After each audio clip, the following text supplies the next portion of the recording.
Everything you will hear in this video really happened.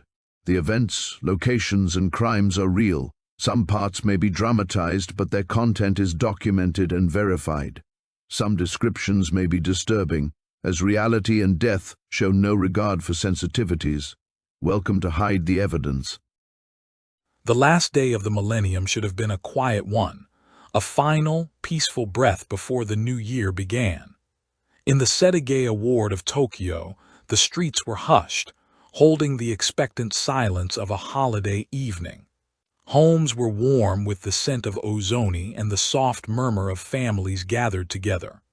But one house, a two-story home tucked among nearly identical others, held a different kind of silence, a thick, heavy stillness that spoke not of peace, but of a profound and terrible absence. It was a relative, arriving for an expected New Year's visit, who first felt the wrongness. The door was unlocked, an oddity in itself. Stepping inside, the festive greetings died on their lips, replaced by a gasp that echoed in the unnatural quiet. The scene that unfolded before them was one of unimaginable violence, a brutal contradiction to the season of renewal.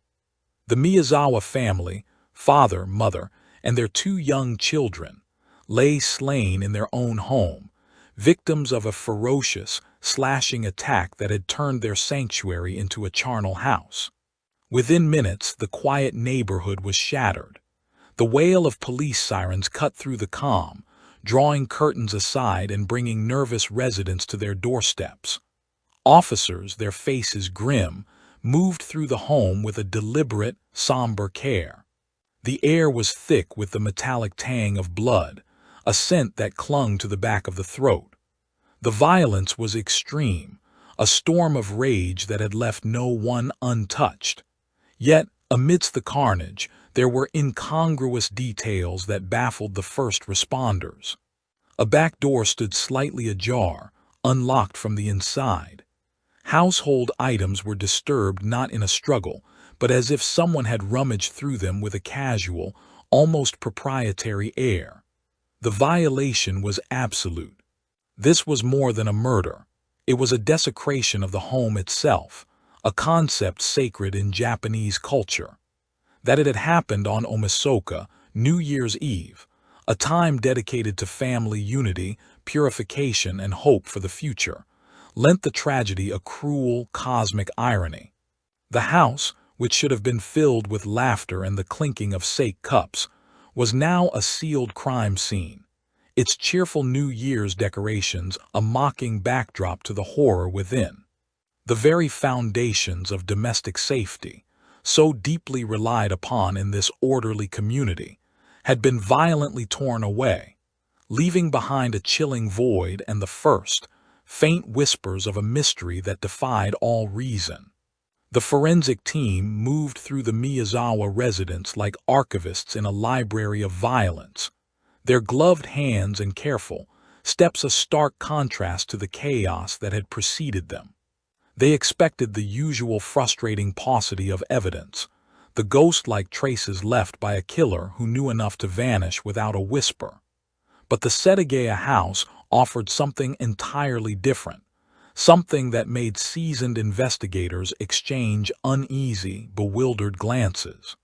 It was not a lack of clues they faced, but a staggering, almost brazen abundance of them.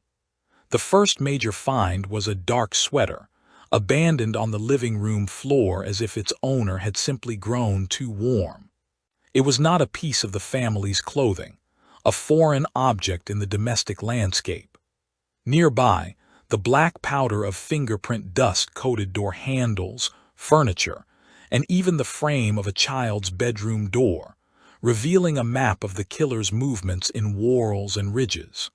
He had touched everything, his prints a persistent signature on the scene. A trail of minute blood droplets, separate from the victims, dotted the tatami mats and hallway floor, leading from the point of the struggle to the kitchen sink, where he had apparently rinsed a cut on his hand. In an upstairs room, they discovered a sports bag, a compact capsule of a life that did not belong to anyone in the family. Inside, personal items were neatly packed: sandals, a change of clothes, and a towel from a resort in the Shonan area. Most damningly, tucked beside these items was a used tissue, carelessly discarded. The killer had not worn gloves. He had bled, left his clothes, and wiped his nose, depositing his DNA with an indifference that was either profoundly reckless or unnervingly confident. Plaster casts were made of the footprints, a distinct brand of sneaker, that tracked through the entire house, marking a leisurely, proprietorial circuit from the carnage below to the quiet rooms above. This was the puzzle that began to eclipse the horror of the murders themselves. Homicide detectives are trained to hunt for ghosts, to piece together fragments and shadows. They are not prepared for a suspect who leaves a virtual autobiography at the scene. The sheer volume of evidence was a contradiction, a violation of the fundamental rules of predation. It suggested a man so sure of his own anonymity, so convinced of his place outside the system, that he felt no need to hide. He had not just passed through this house, he had occupied it, and in doing so he had left behind a trail so clear it felt like a taunt, a challenge thrown at the feet of a justice system that suddenly seemed ill-equipped to handle such a blatant, confounding gift. The violence had been a storm, a frenzied, bloody tempest that had ripped through the Miyazawa home. But in its wake, a different kind of presence had settled in, one of a chilling, mundane tranquility. The killer did not flee. As the family grew cold in the rooms where they had fallen, he remained, moving through the house with the casual familiarity of a guest who had decided to stay the night. The transition was absolute, a psychological chasm yawning between the act of murder and the hours that followed, defying every established norm of criminal behavior. He went first to the family computer, the glow of the monitor casting a pale, ethereal light on his face in the darkened room. The gentle click-clack of the keyboard was the only sound, a bizarrely ordinary counterpoint to the horror just feet away. He browsed websites, his movements unhurried, his curiosity seemingly piqued by the mundane digital trails of the lives he had just extinguished. After a time, he rose and padded into the kitchen. He opened the freezer and helped himself to a container of ice cream, eating it directly from the carton with a spoon he took from the drying rack. He washed it down with barley tea from a pitcher in the refrigerator, the cool liquid soothing a throat that had not screamed, but had remained silent throughout his grisly work. His own comfort became a priority. Noticing the cut on his finger, still weeping blood, he rummaged through a cupboard until he found the family's first aid kit. With practiced, unhurried hands, he cleaned the wound and wrapped it neatly in a bandage, a small act of self-preservation that felt grotesquely out of place. Later, he used the upstairs bathroom, and when he was finished, he left the toilet seat up, a small, domestic detail that would later strike investigators as one of the most jarring pieces of evidence, a stark reminder of a male intruder asserting his presence in the most trivial of ways. Finally, as the night deepened outside, he sought out the living room sofa. He lay down upon it, perhaps listening to the profound silence he had created, a silence broken only by the hum of the refrigerator and the distant, celebratory sounds of a city welcoming a new year that this family would never see. He napped. In the heart of the carnage, surrounded by the spectral presence of his victims, the killer found a few hours of rest. This was not the frantic, exhausted sleep of a man on the run, but the calm repose of someone who felt, for a time, entirely at home. His actions painted a portrait not of a monster in a frenzy, but of a man so detached, so compartmentalized, that the transition from brutal violence to casual snacking and rest was seamless. He had not just committed a crime.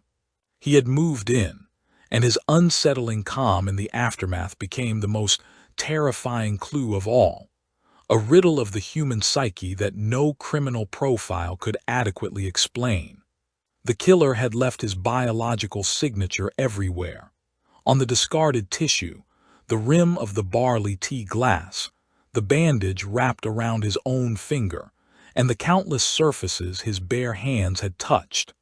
In the sterile, brightly lit laboratories of the Tokyo Metropolitan Police Department, this bounty of genetic material was processed, sequenced, and analyzed.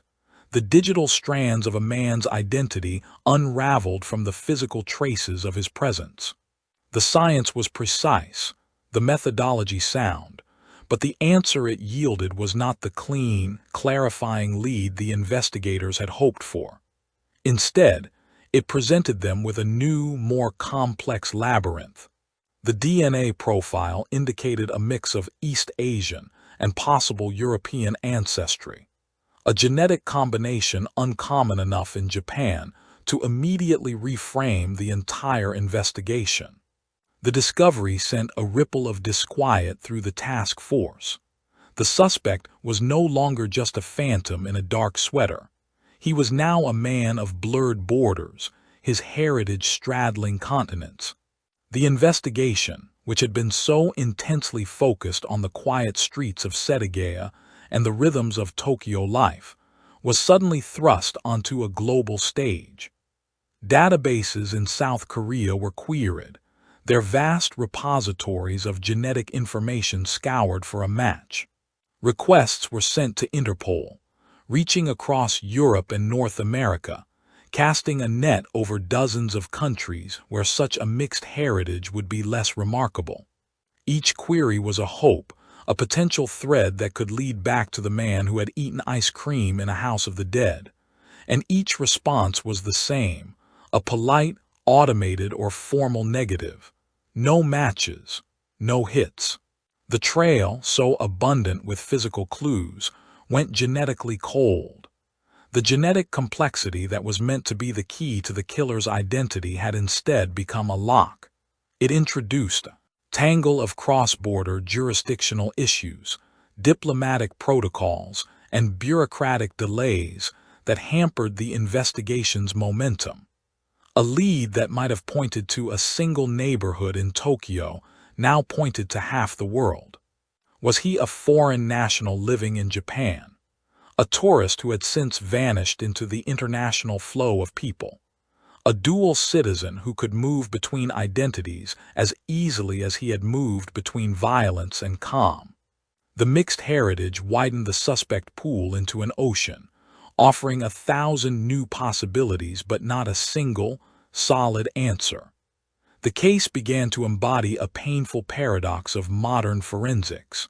The very technology designed to deliver certainty, to pinpoint a suspect with scientific infallibility, had instead created a fog of ambiguity.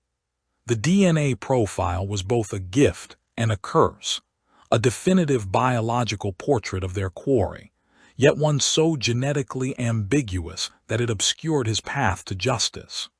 It was a reminder that science could provide the who in a chemical code, but it could not always illuminate the where or the why. The killer had left them his essence, the fundamental blueprint of his being, and in doing so, he had vanished more completely than if he had left nothing at all, his identity dissolving into the vast, unresolved mosaic of human migration. Years folded into one another, each anniversary of the murders marked not by resolution, but by a deepening silence from the investigation. The mountain of evidence, the sweater, the fingerprints, the footprints, the DNA, remained a monument to frustration, a collection of facts that stubbornly refused to coalesce into a name or a face. The motive for the slaughter of the Miyazawa family became a ghost that haunted the nation, its elusive nature feeding 1,000 theories. Was it a random act of violence, a lightning strike of malice on an unsuspecting home? Was it a deep-seated grudge, so personal and obscure that its roots remained hidden from even the most diligent probes? Or was it something else entirely, a reason so alien to conventional understanding that it lay forever beyond their grasp. The case became a permanent fixture in Japan's collective consciousness, a cold spot in the national psyche. Public appeals were made, the faces of the victims displayed on television screens and in newspapers, their smiles a painful contrast to the grim reality of their fate. Renewed investigations were launched with fresh determination, new teams of detectives vowing to crack the code their predecessors could not. They re-examined the sports bag, re-canvassed the neighborhood, and ran the unique DNA profile through updated international databases. Each effort was met with the same hollow echo of failure. The killer had not just escaped capture, he had seemingly evaporated from the earth, leaving behind only the chillingly intimate artifacts of his presence. For the surviving family members, the passage of time did not bring healing, but a corrosive, perpetual sorrow. Their lives were partitioned into a before and an after, the latter defined by an absence that was a presence in itself. They spoke in hushed, frustrated tones of justice delayed, of a loss that was compounded by the maddening lack of answers. The lead detectives, now grayer and wearier, carried the weight of the unsolved case like a physical burden. It was a shadow on their careers, a file that was never closed, a puzzle whose final piece was perpetually missing. They had confronted the scene, analyzed the clues, and stared into the abyss of the killer's calm, and all they had to show for it was a profound understanding of their own limitations. The enduring mystery of the Setagaya murders became a stark lesson in the limits of evidence and technology. In a society that prided itself on order, efficiency, and resolution, this case stood as a glaring, unsettling exception. It proved that a perfect storm of forensic clues could still result in a perfect silence. The legacy was not one of justice served, but of a low, humming fear that had seeped into the foundations of domestic life, a reminder that the locks on the doors and the orderliness of the streets were, perhaps, just a fragile veneer.